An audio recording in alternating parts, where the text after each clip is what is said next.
রশিদ খান কি তবে ম্যাচটা নিজ হাতে তুলে দিলেন অস্ট্রেলিয়ার হাতে? ক্যাচ মিস করে কি তিনি আফগানদের চ্যাম্পিয়ন্স ট্রফির স্বপ্ন শেষ করে দিলেন? আর যাই হোক, এরকম একটা ম্যাচে আপনি ট্রাভিস হেডের ক্যাচ মিস করতে পারেন না। তিনি একবার টিকে গেলে কি বিস্ময়কর সব ঝড় তুলতে পারেন সেটা কে না জানে। রশিদ খান সবই জানেন, সবই বোঝেন, তারপরেও তিনি ক্যাচ ফেলে দিলেন।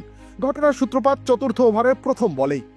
ফজল হক ফারুকের শর্ট বল ট্রাভিস হেডের ব্যাটে ভুল টাইমিং, ক্যাচটা যেন উঠেই এসেছিল রশিদ খানের হাতে, কিন্তু অবিশ্বাস্যভাবে মিস করলেন আফগান কিংবদন্তি।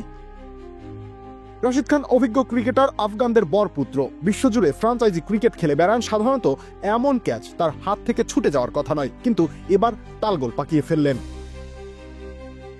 মিড অন থেকে বাদিকে দৌড়ে এসে ক্যাচ নিতে গিয়েছিলেন, মনে হচ্ছিল পুরোপুরি নিয়ন্ত্রণে আছেন, কিন্তু শেষ মুহূর্তে নিচু হয়ে রিভার্স কাপ করতে গিয়ে বল হাত থেকে ফসকে ফেলেন। রমজানের বাজারের লিস্টে এসপি আছে তো? মুহূর্তে হতাশায় মুখ চেপে ধরলেন রশিদ। এই ক্যাচ হাতছাড়া করে কি ম্যাচটাই হারিয়ে বসবে আফগানিস্তান? সামনে তো সেই ট্রাভিস হেড, যে একবার সুযোগ পেলে পুরো ম্যাচের গল্প বদলে দিতে পারে। আফগান শিবির কি এবার হেডের তাণ্ডব দেখবে? হ্যাঁ, লাহোরের ময়দানে হেড তাণ্ডবই দেখাচ্ছেন। একের পর এক 4 ছক্কার পসরা সাজিয়ে বসেছেন। ম্যাথু শর্টের সাথে মাত্র 4 ওভার 3 বলে তিনি 44 রানের জুটি গড়েন। ওভার প্রতি রান রেট ছিল 10। ম্যাথু শর্টকে নাভিনুল হক ফিরিয়ে দিলেও স্টিভেন স্মিথকে সাথে নিয়ে ঝড় বলবৎ রাখেন ট্রাভিস হেড। রবিউল ইসলাম রনি, খেলা ৭১।